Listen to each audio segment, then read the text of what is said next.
Your vote 2024, a local congressional race may help determine control of Congress. Both candidates are raising millions of dollars. Tonight we're taking an I-Team look at money in politics in the 41st Congressional District.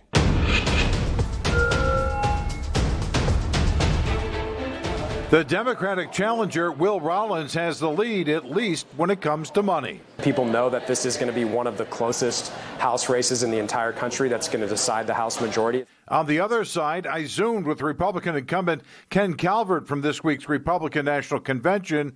He's not concerned. I'm not worried about that.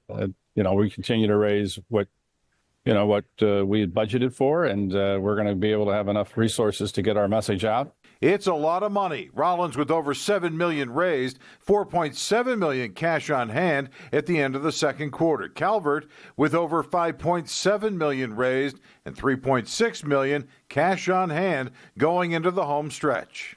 There are only a handful of races that end up this kind of competitive.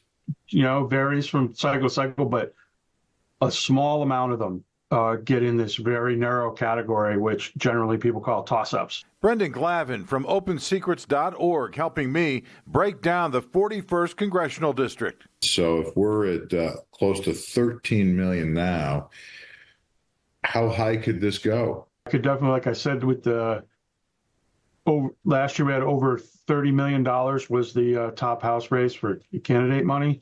Much of that money will be going to TV, and often the more expensive a race gets, the more ads and the more negative a race gets.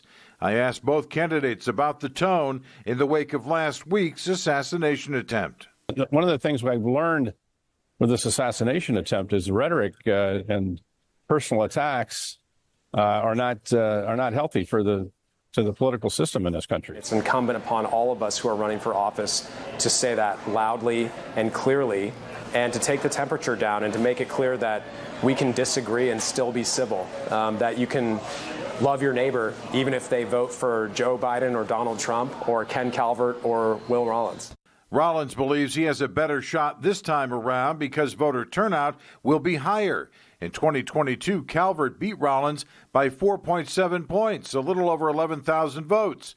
Voter turnout in Riverside County was just 46% that time around.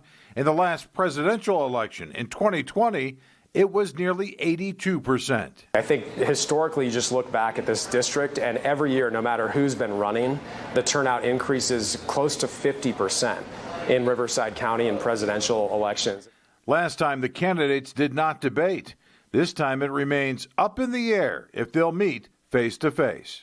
Will there be a debate in this race this time? Maybe. We'll see how he handles himself. Anytime, any place. And I hope voters get to see a lot of them from us, because that's what politics really should all be about. And that's what this country is about. Civil disagreement between people who may have a spirited campaign.